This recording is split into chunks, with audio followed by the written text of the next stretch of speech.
morning, beloveds. If I look a little bleary-eyed, I'm not. It's dark out there. We've got a 25% chance of rain, but the cloud cover is pretty thick and the fog's pretty heavy, and it's 70 degrees, so the humidity is pretty high. So I'm like, so I went to the park. We did go to the park. I didn't walk the full 2 miles. Just Tom didn't even want to do the maintenance loop, but I was like, no, I want to do the, so, we went ahead and did the maintenance loop, but, I can see where that knee brace would benefit me definitely walking in the park. So, gotta get around to going and getting measured for that. That'll probably be next Friday, not this coming Friday because my coworker's still out of town. So, she flew to India for a wedding. And it was a really busy week. So like I missed my morning coworker all week, and then my afternoon coworker the last 2 days, and it was just a really busy week. And so I'm like, which is probably why I'm bleary-eyed. And I laughed and told my one of the owners, I said, yeah, I'm gonna go home and sleep this weekend off. So here we are. Okay. So I looked at reality and illusion. It's a much longer chapter than I thought it was. And I had forgotten that I had said part 1. So, we're going to finish part 1, and then I'm going to stop it, and then we'll start part 2 tomorrow. But it looks like from here on the chapters might get, I don't know. Kind of flipping through here trying to see. I don't know, but we should do the housekeeping before I talk too long, and just start rambling like a crazy person. Yes, housekeeping. We are Creative Life Spiritual Center. The website is creativelife.org. The constant contact email, which you get 1 a week unless something unusual happens, is and it just tells you what's going on for the week and the month, and the hot links are hot, so that's cool. Email info@creativelife.org. That will get you on the constant contact. And then the social medias. We don't monetize them.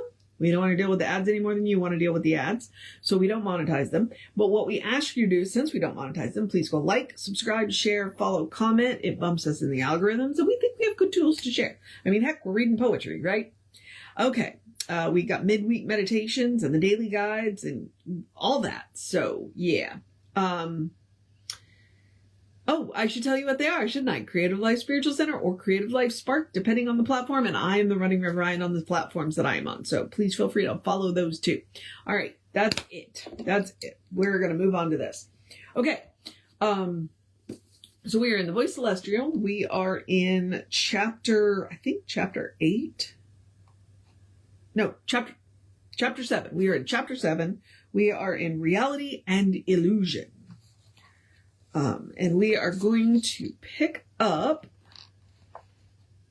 with the Farer. So, the Farer.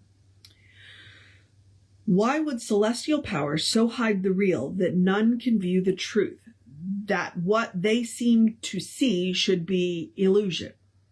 The presence. This is not part of a creative plan. The growth of knowledge must depend upon man's own awakening to what he is. He learns to read the mind of God and to translate what he has read in terms of law or principles.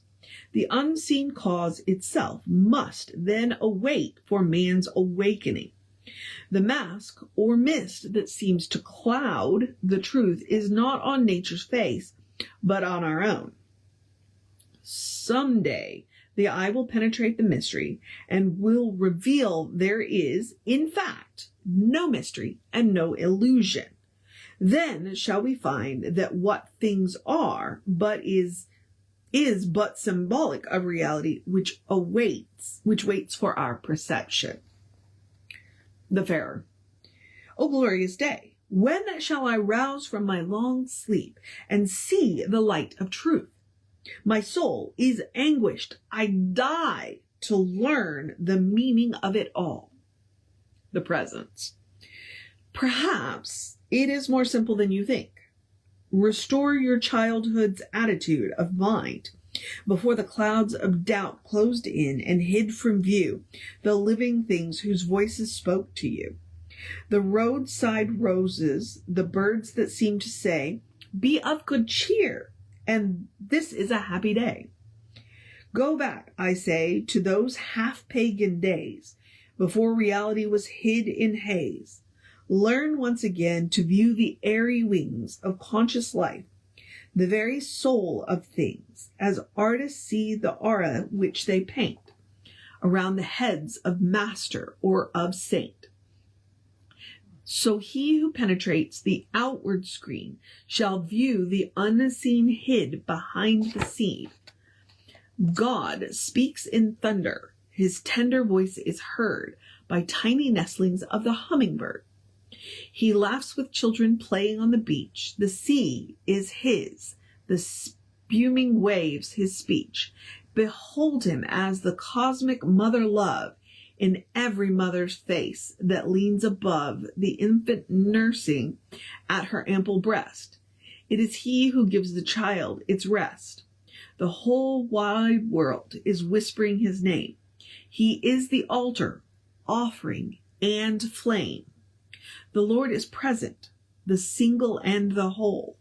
When least aware, he floods the seeking soul. The Farer. I have not been unmindful of the world, of things, and I have often seen behind the form some sentient spirit lurking, but it mocked at me and seemed to speak.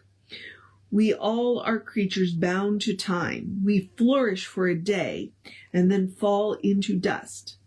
None can escape his rendezvous with death. And even as he suckles at the breast, the babe is doomed, and in his sleep he but prepares himself for that long night which waits him at the end. The martin bell commingles with the curfew bell that tolls the passing of departed souls. To where and what, who knows? For who can know who does not know the whence? Such a negative Nelly. The presence. But have you not at times beheld another plane or sphere of consciousness behind the face of sense? The Farer.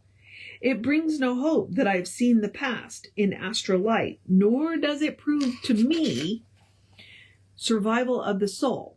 I cannot tell what fantasy of mind unrolls a scroll, or if it be but vagrant images of flitting thought across an inner screen. What is illusion? What is fact? I ask myself. And more than this I seek to know.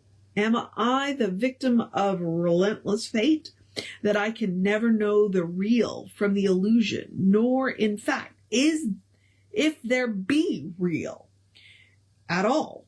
Am I so chained by ignorance that I must be a passive mirror which reflects unwittingly the phantom forms and faces of the past, and even thoughts that one time passed across the minds of those who lived and died so long ago? Or can it be that by some inner sight my mind has pierced the future and the past alike? If this be so, am I so bound by fate that I must endlessly review the screen, caught in events beyond my own control? Or is there still some freedom of mind that can transcend the written scroll and write a fairer one more close to my desire? The Presence. Man's life would be a hell beyond the hell created by mythologies of old, or theocratic prophecies designed to drive the frightened souls to heaven, if he retained no power of choice or will to turn his eyes away from pictures that appall. He lives in happiness, whose eyes is fixed on with steadfast gaze upon the best he knows, and if his mind be full of love, he will attract some other best, set free from dwelling on the ugly and the false. The Fairer. Ah, now you touch upon the problem that I face. What is this false, I pray of you? The Presence. With face turned towards the sun, no one can see the shadow cast behind. And when he who looks upon the beautiful will see the true, and the memory of nature must reflect, as in a mirror, all events alike, of present, past, and future, good or ill, portraying heaven or a hell, or both. This gloomy cloud or mist, reflected on the mirror mind, becomes the substance of a new creation. Since man has the stuff of which new hells are made, he makes a hell which will endure until he turns his eyes to view the good, the beautiful, and wise. And with this stuff he builds a paradise. The common mind, alas, does not perceive the real.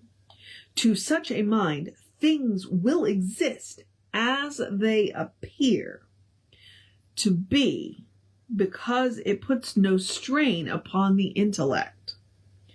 Convenience lies in seeing them as matter in itself. His knowledge, then, is knowledge of that which does not exist. To such a man, the seer is mad, unbalanced, living in a cloud. But when at length his own eyes are unstopped, he knows the cloud lies only in himself. Man is not victim of the universe. Let fall the seeds of thought, beloved friend, and they will germinate and grow until your world reflects the object of your will. The Scribe. They parted then, but on a certain day communed once more, and on the Fairer's face a look of questioning. The Fairer. I pondered much upon your words that man can build his word of insubstantial stuff. If such be true, could men long dead project their forms upon the screen of present time in our living world, becoming visible to us? The Presence. There are no dead. No barriers exist between there and here. Among all faiths, the seers have taught a conscious contact made between that other world and this. He who deletes from the sacred scripts the heavenly visit would rend his faith apart. We are at times aware of that great cloud of witnesses, and even see them clothed in silver white. The Fairer. I would behold such visitants, and once I thought I heard a voice of one who died long, long ago. The Presence. How long is long ago, and what is death but change of vehicles, which bear the self to realms of light beyond the present scene? Behold, the self, or me, is free of time and space, unbound by age, unfettered, unattached. The self may build a vehicle again and yet again, whose pattern lies in cosmic mind. The Fairer. But it is the self immortal, will it not in ageless time come to some final end? The Presence. Immortality is but a name, a mode of counting up or measuring time, the time of birth and death of personality. Here illusion lies, for time is thus confused with the eternal. For in the eternal, nor time nor age exists, and we can enter in today. Here we escape illusion of division and of time, and the illusion of the we itself, and realize our oneness with the all, and know that we are that, and that alone. Thus endeth part 1 of chapter 7, Reality and Illusion. I can't ask for a better stopping place than that. So we're going to pick up with part 2 of Reality and Illusion tomorrow. There was a, you read this and you go, wait, what?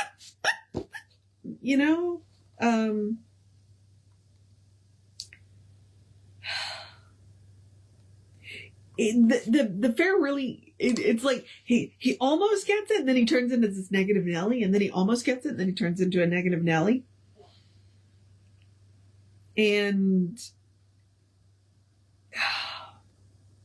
he goes right, he references, they reference the allegory again, Plato's The Cave. With face turned towards the sun, no one can see the shadow cast behind. And he who looks upon the beautiful will see the true. That's what we build our world from. We build our world from what we see. And when we insist on looking at the ugly, we build our world from that. When we insist on looking at the good, we build our world from that. I think that's part of Jesus' teachings. Turn the other cheeks. Like, change your perception. Change what you're looking at. Look for the good and praise it, and you'll have more of it. I don't know. All right. So there's that. And I may go ahead and leave because it looks like this is going to be a longer chapter. If he's going to do it in part 1 and part 2, I may do part 1 as 1 and part 2 as 2. And yeah. Oh. Reality and Illusion. So now I'm going to encourage you, because I don't know what else to say. I'm going to encourage you to have a great day, wondrous day, a fantastic day, a magical day, an enchanted day, a wonderful day, an awesome day, an amazing day, a take a break day, a get some rest day, a you deserve it day, a eat something good for you day, eat something good tasting day, a take a nap a day, a do what you got to do day, cuddle your fur babies day, drink plenty of water day, enjoy the weather day, open your windows day, because spring is springing down here, a good day. And if that is too much pressure, simply have a day. You are enough just as you are. You're a beloved expression of the divine. You are a brilliant light, a divine spark, spirit in motion, God in action, a beautiful masterpiece and a work in progress at the same time at your own pace. And as Reverend Jesse likes to call us, you are a godling. Explore the truth of your being. Get to know who the divine knows you to be, because the divine knows you to be good. And from there, anything is possible. All right, beloveds. Reverend David should be on around 5 p.m. with you. I'll be back with you probably tomorrow. I get to go to the gym, so around 8:45. Take care of yourself. Know that you are loved, and I will see you next time.